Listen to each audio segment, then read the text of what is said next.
اللہ رب العزت نے پوری کل کائنات کو پیدا کیتا ہے، ساری کائنات کو پیدا کیتی ہے، سب تو اعلیٰ اور افضل اللہ نے انسان کو مقام عطا فرمایا ہے۔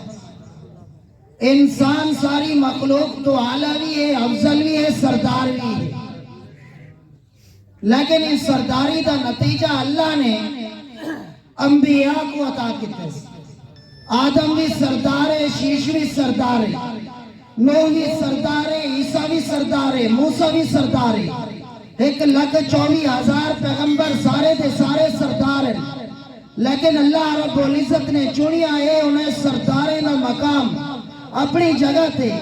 اللہ نے انہیں دا بھی سردار پیدا کیتے، وہ کو امام الانبیاء خاتم الانبیاء محمد عربی صلی اللہ علیہ وسلم آدم اللہ نے ساکوں دا امتی بنائے سی، لیکن یہ امت دا شرف ہے، سارا منہ بھی کھلیا ہوا ہے، سارا مقام بھی آلہ ہے، سارا رتبہ بھی آلہ ہے، سارا نام بھی آلہ ہے۔ اللہ نے کئی مقام دے اندر، کئی امت دے اندر اللہ نے حافظ قرآن پیدا نہیں کیتے، اللہ نے ایک خاصا ہی امت کو عطا فرمائے۔ سبحان اللہ، اچھی آواز نہ، سبحان اللہ، سبحان اللہ، اچھی آواز نہ، تھوڑا جا سبحان اللہ، اچھی آواز نہ، سبحان اللہ۔